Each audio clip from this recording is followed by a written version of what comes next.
What's up everyone, it's Red Saber here from Saber C++ and I just got the MicroCade, the world's smallest programmable arcade.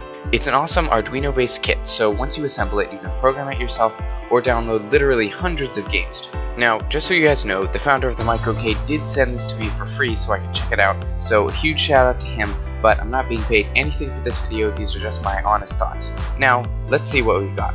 One of the great things about this kit is that everything you need is included. Up here we have a file, a soldering iron stand, and some wire cutters. Down on the right we have the casing for the arcade, the motherboard, which is basically an Arduino board with some extra additions like buttons and a joystick. On this side, we've got a screen and a ribbon cable to connect it, the rechargeable battery, a switch, a buzzer, the joystick cover, an RGB LED, and some pin headers. And finally, a wire for the soldering iron and one for the arcade to charge and program. We also have some solder for putting it together. Now that we've taken inventory, let's build it. Here is the finished MicroCade, and as you can see, it's absolutely tiny, but it has this really awesome arcade shape and the build is quite solid.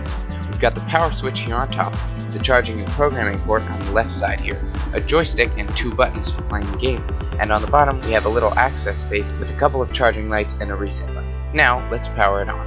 As you can see, it's already preloaded with a bunch of different games, and I didn't even have to charge the battery, it just works right out of the box. But if you do want to program your own game to it, you can hook it up to your computer and program it using the Arduino IDE, which is awesome.